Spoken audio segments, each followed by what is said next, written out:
Здравейте! Ето как да спонсорираме пост за Android в 12 бързи стъпки. Първо натиснете трите точки.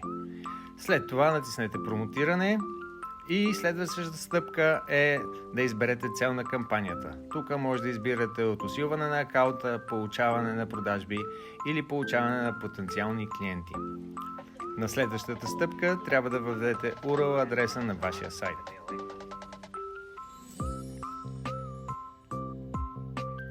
Преминаваме към избор на призив за действие. Тук може да избирате от няколко предефинирани избора. Стъпка номер 6. Избиране на аудиторията. Жени, мъже или и двете, както и възрастовата им група.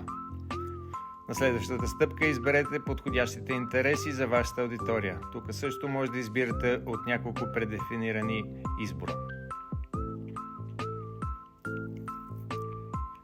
Разбира се, трябва да зададем и бюджет на кампанията. Имайте предвид, че това е дневен бюджет на кампанията. На следващата стъпка изберете продължителност на кампанията. И разбира се, трябва да се съгласите с условията на TikTok. Последната стъпка е да закупите необходимия ви брой монети за целите на вашата кампания.